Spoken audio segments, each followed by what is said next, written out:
รถพิษชีวิตเปลี่ยนเนาะเป็นอย่างคอยจะเว้าจากสั้นเนาะคือหลายๆคนเนาะมาจมมาเว้าอยู่หานในคอยฟังว่าไปซื้อรถหานนี้หานนั้นได้รถคุณภาพต่ำเนาะได้รถขาดคิกเกินว่าขาดคิกเนาะมันจะมีขาดคิกขาดคู่เนาะแต่ว่ามือนี้เนาะบ่มีหานใดบอกและบ่มีหานใดแต่ให้ความรู้แบบนี้เนาะก็คือวิธีการเลือกรถเนาะเลือกรถแบบใดให้ได้รถดีเลือกรถแบบใดให้ได้รถคุณภาพเนาะคือมื่อนี้เราคอยจะมายกตัวอย่าง2รุ่นนี้รถคือกันซีคือกันเนาะเป็นเรียบร้อยคือกัน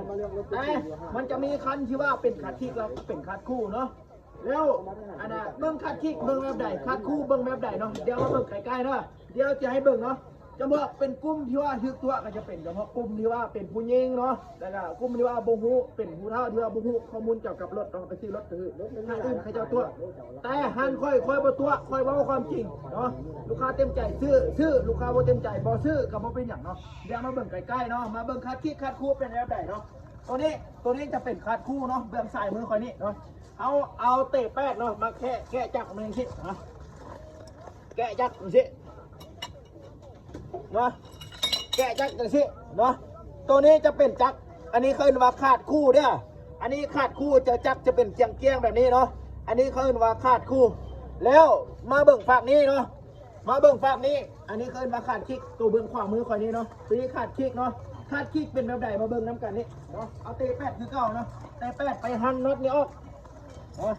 น็อต3น็อตนี้ออกน็อต3น็อตอันนี้ขาดคิกเด้อเขาเรียกว่าขาดคิกเป็นแบบนี้แหละขาดคิกน่ะมีน็อตเดียวอยู่ในจักรเนาะอยู่กลางจักรตัวนี้เลยเนาะขาดคิกใช้งานแบบใดขาดคู่ใช้งานแบบใดคือขาดคิกก็คือเบาเรื่องใช้งาน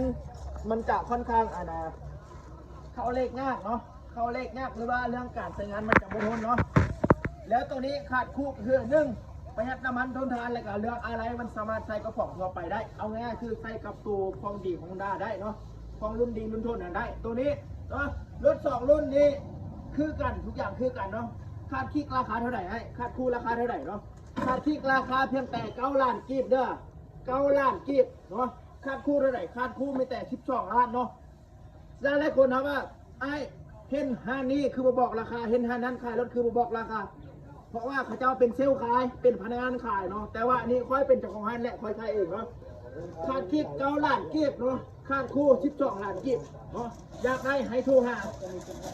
ตามเบอร์ที่ว่าส่งขึ้นหน้าจอเนาะเบอร์นี้เป็นเบอร์เจ้าของห้างขายเองเนาะขายอยู่บ้านให้รถข่าวเขาทีเนาะแล้วก็ยังมีรถรายรุ่นรายราคาให้เลือกเนาะมาเลือกมาเบิกเอาได้เนาะห้างบ้านทัดรวงกลางพร้อมทีเด้อ